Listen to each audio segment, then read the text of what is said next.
البدع والأهواء، أهل البدع العقائدية وأهل البدع السياسية. نقول بيننا وبينكم السلف، بيننا وبينكم الكتب، كان فيقول البدع بيننا وبينكم. Bismillahirrahmanirrahim. Alhamdulillah wassalatu wassalamu ala Rasulillah wa ala alihi wa sahbihi wa ba'd. Kita meneruskan pembacaan kitab Bulughul Maram yang ditulis oleh Al-Hafidz Ibnu Hajar Al-Asqalani rahimahullah taala.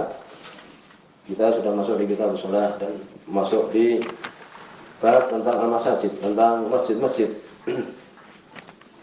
Disebutkan pada pertemuan terlewat tentang masjid untuk dibangun di daerah, di desa atau di kampung, karena di situ akan ditegakkan sholat. Demikian juga sholat Jumat. Dalilnya tidak ada, tetapi di situ kaidah ushul fikih bahwa sholat berjamaah itu wajib. Wa ma la yatimul wajib illa bihi fa wajib. Maka sesuatu yang tidak sempurna wajib kecuali dengan itu, maka dia menjadi wajib membangun masjid itu. Kemudian juga untuk membersihkan, demikian juga disebutkan untuk diberikan minyak wangi, tetapi hadisnya itu adalah dhaif. Tetapi disyaratkan untuk dibersihkan. Kemudian tentang sholat di masjid ada kuburan, bahwa itu adalah haram, dan demikian juga itu adalah batal sholatnya. Di antara dalilnya adalah disebutkan di sini oleh Syaikhul Islam Ibnu Taimiyah, ya, inna man kana qablakum kana yattakhiduna qubura masajid ala fala tattakhidul qubura masajid. Jangan kalian menjadikan kuburan menjadi masjid. Fa ini anhaakum an dzalik. Sungguhnya aku melarang kalian dari itu. Menunjukkan larangan ini, ya, bahwa sholatnya itu batal. Demikian semua para ulama. Kemudian berikutnya hadis nomor 246 di babul masajid ini. Wa anhu, ini masih di hadis Abu Hurairah radhiyallahu anhu, anna Umar radhiyallahu anhu, sesungguhnya Umar radhiyallahu anhu, hadis muttafaqun alaih ini, marra bi Hasan, beliau melewati Hasan bin Thabit, seorang sahabat yang ahli, pandai dalam hal syair.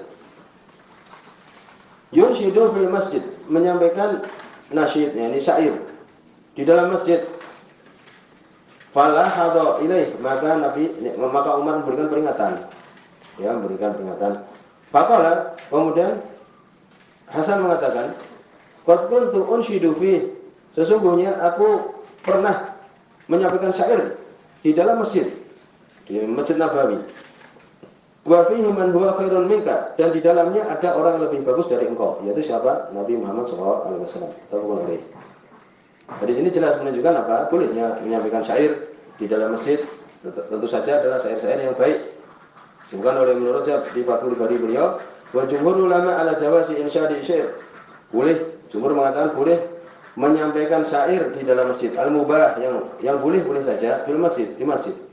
Wa hamal ba'dhum hadis Amr bin Syu'aib. Di situ ada hadis Amr bin Syu'aib, larangan Nabi sallallahu alaihi wasallam. Itu atas apa? Asy'arul jahiliyah, yakni syair-syair jahiliyah, kecintaan dan sebagainya, ya, dari orang-orang jahiliyah, kesyirikan dan sebagainya, maka tidak boleh. Jadi kesimpulannya menyebutkan syair di dalam masjid boleh, sebagaimana dulu kita perhatikan di sana di Yaman menyampaikan syair-syair untuk membela agama. Kemudian berikutnya hadis nomor 247. Ini mengumumkan apa? Mengumumkan barang yang hilang di dalam masjid. Wa anhu, masih dari Abu Hurairah radhiyallahu anhu, qala, beliau mengatakan, ada surah Muslim. Qala Rasulullah sallallahu alaihi wasallam, berkata Rasul sallallahu alaihi wasallam, man sami'a rajulan yanshudu dhalah fil masjid, barang siapa yang mendengar seseorang mengumumkan barang yang hilang di dalam masjid, fal yaqul, hendaknya mengatakan, la radallahu alaik, semoga Allah tidak mengembalikan barangmu itu kepadamu. Malah didoakan semoga hilang gitu. Ya, berarti menunjukkan tidak boleh mengumumkan barang yang hilang. Fainal masajid lam tubna lihada, sesungguhnya masjid-masjid al-masajid tidak dibangun untuk itu, untuk mengumumkan barang yang hilang. Rawahu Muslim, disebutkan oleh Imam Muslim. Maka dari sini menunjukkan tidak boleh untuk kemudian mengumumkan barang yang hilang di dalam masjid. Atau umpamanya kalau di sini bukannya di mana, tasnya di mana, tidak boleh. Ya, tidak boleh sebenarnya. Karena masjid dibangun bukan untuk itu. Jadi hukum mengumumkan barang yang hilang, maka itu adalah tidak boleh, itu adalah haram. Ya. Walaupun sebagian mengatakan itu adalah makruh saja, tapi hadisnya jelas bahwa tidak boleh. Lalu bagaimana? Tadi kan Nabi mengatakan, hadis tadi kan fal yaqul, hendaknya mengatakan kan. Seakan-akan ini fi'il amr. Wajib kita mengatakan orang yang mengatakan aku kehilangan barang, di mana barangku?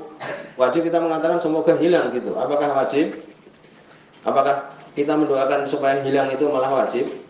Sebutkan di sini bahwa Ibnu Hazm berpendapat wajib sebagaimana lafaz hadis tadi. Tapi yang benar adalah apa? Istihbab saja.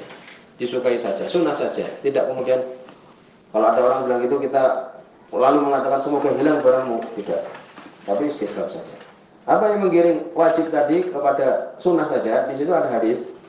Boleh saya mohon di sini hadis yang ada di Sahih Muslim. Ya, bahwa waktu itu ada seseorang, hadis Buraidah radhiyallahu. Ada seseorang yang dia itu mencari al-jamal al-ahmar, onta merah yang mahal. Maka Nabi mengatakan la wajadta. Tidak kamu dapat. Nabi malah bilang gitu. Tidak kamu dapat.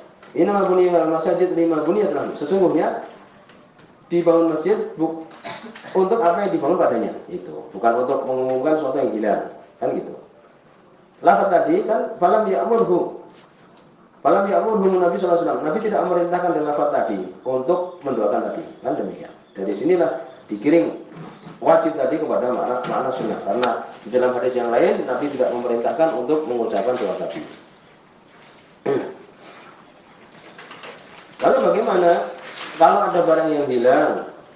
Kita umumkan di mana? Di masjid kan tidak boleh. Sebagaimana oleh Imam Al-Munawi di Fathul Qadir, yu'arifaha ala babil masjid, diumumkan di pintu masjid boleh. Pintu umpamanya di luar itu, di sampingnya masjid boleh di situ. Dulu kita perhatikan seperti itu. Ya, di tempat letakkan sandal itu nanti diumumkan siapa yang dapat ini dan itu. Tapi kalau sudah masuk masjid tidak boleh. Kemudian berikutnya hadis nomor 248. Wa anhu, masih dari Abu Hurairah radhiyallahu anhu. Hadis ini dhaif. Disebutkan bahwa yang lebih rajih bahwa dia itu mursal. Mursal. Berarti tabi'in langsung kepada Nabi sallallahu alaihi wasallam. Tidak disebutkan nama sahabat. Dari mursalnya Muhammad bin Abdurrahman bin Thauban. Marasil Muhammad bin Abdurrahman bin Thauban. Dari sini dhaif.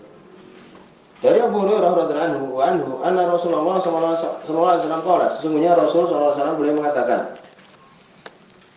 "Idza ra'aitum man yabi aw yabta' fil masjid," apabila kalian melihat orang yang menjual atau membeli fil masjid, di dalam masjid. Dalam masjid jual beli dia malah.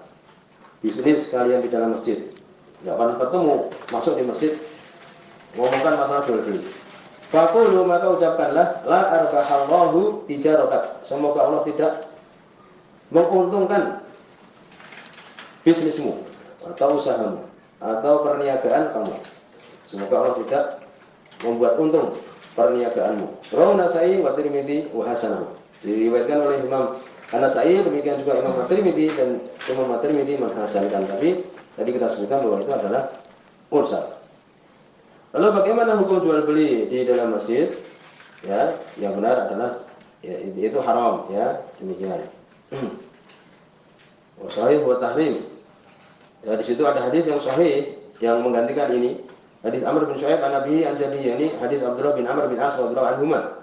Inda Ahmad, yang disebutkan oleh Imam Ahmad, Abu Daud, ya. Ya, bahwa hadis ini sahih kan? Anna Nabi sallallahu alaihi wasallam naha 'anil bai' wa syira' fil masjid. Nabi melarang jual dan beli di masjid.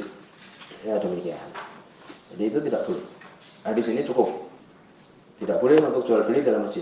Kalau sudah tahu yang tadi mengumumkan barang yang hilang tidak boleh, apalagi jual beli dalam masjid kan? Masjid dibangun untuk sholat dan sebagainya, zikir, bukan untuk jual beli. Kan demikian. Sudah kita mengetahui itu haram, lalu bagaimana sekarang kalau sudah terlanjur jual beli dalam masjid? Apakah kemudian bisa batal jual beli itu? Hal yang akid al-bai' idza bi'a bil masjid, apakah terlaksana jual beli apabila di dalam masjid?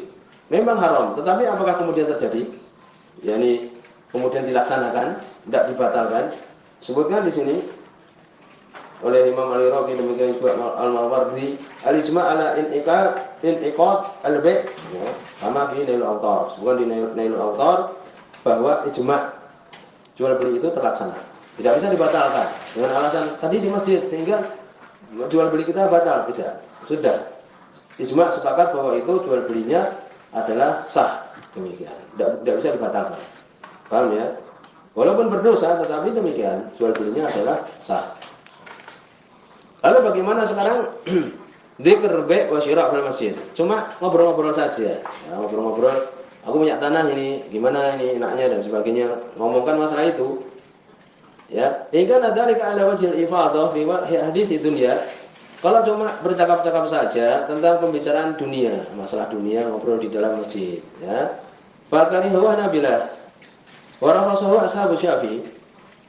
Hanabilah mengatakan, yani para pengikut Imam Ahmad mengatakan makruh.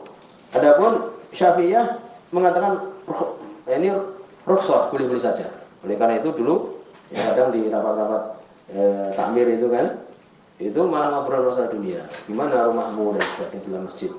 Ini memang diperbolehkan oleh sebagian Syafi'iyah. Demikian. Mereka berdalil apa? Di Sahih memang rawi Muslim. Masya Allah ini. Mereka berdalil hadis Jabir bin Samurah. Kalau beliau mengatakan karena Nabi sallallahu alaihi wasallam yusalli fajr. Nabi sallallahu alaihi wasallam salat subuh. Tsumma yajlis hatta tatlu asy-syams. Kemudian beliau duduk sampai matahari terbit.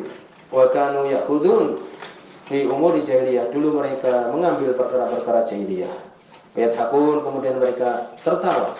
Ya ini Nabi kalau habis sholat subuh biasanya disebutkan kana, ya ini kadang, ya kebiasaan bahkan. Ini beliau berzikir dan kadang-kadang demikian.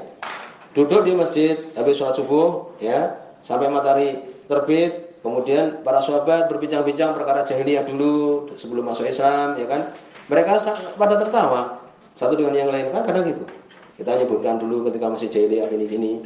Ya kok bisa seperti itu? Kamu kan dulu gini-gini kan? Tertawa satu dengan yang lain. Itu dulu dilakukan oleh para sahabat juga di hadapan Nabi. Wa yatabasam dan Nabi tersenyum. Rawi Muslim. Dari sini ya menjadi dalil tadi Syafi'iyah bahwa boleh ngobrol-ngobrol masalah dunia dan sebagainya.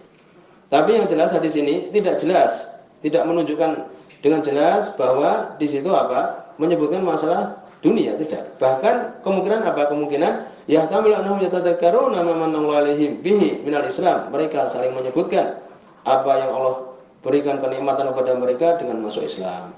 Wa tarka umur jahiliyah dan bisa meninggalkan perkara jahiliyah dulu. Wa hadi ibadah. Wa qurba, ini termasuk ibadah dan qurba. Ini ingat zaman dulu. Alhamdulillah kita dapat kenikmatan demikian. Ini termasuk ibadah. Ini demikian. Jadi dari sini apa? Ya kalau bisa ditinggalkan. Ditinggalkan ngobrol-ngobrol tentang masalah dunia di dalam masjid.